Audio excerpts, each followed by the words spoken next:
Эң акыркы аманат сунуш бул биздин элдик генерал Камчыбек Кыдыршаевичке арналат. Камчыбек Кыдыршаевич жан дүйнөсүн мамлекетке арнап койду.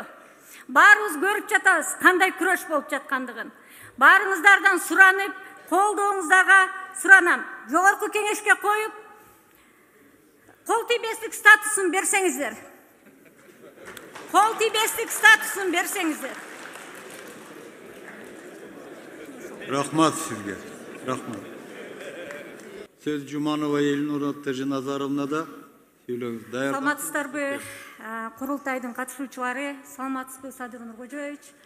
Биз Жалал Абад эли сизге терең ыраазычылык билдиребиз.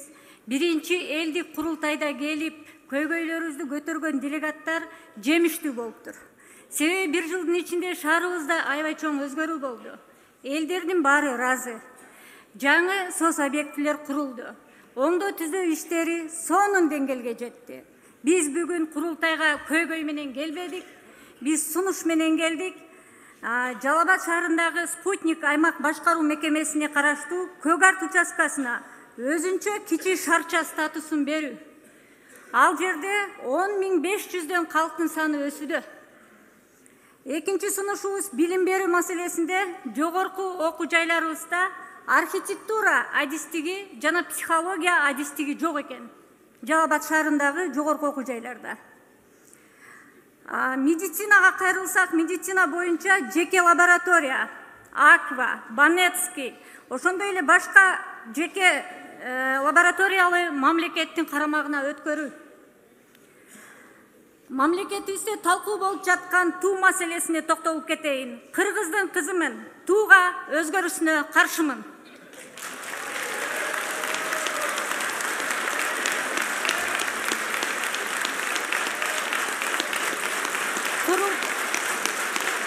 Дагы бир сунуш. Элдин дагы бир сунушу курултай. Элдик курултайды региондордо өткөрсөк. Баткенден баштасак, сырткы душмандар көрсүн, Кыргыздын кандай чыгаан ул кыздары бар экендигин. Молодец.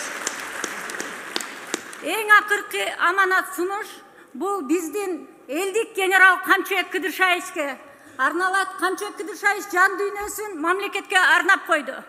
Баарыбыз көрүп жатабыз кандай күрөш болуп жаткандыгын. Баарыңыздардан суранып, колдооңуздарга суранам. Жогорку кеңешке коюп, кол тийбестик статусун берсеңиздер. Кол тийбестик статусун берсеңиздер. Рахмат сизге. Рахмат.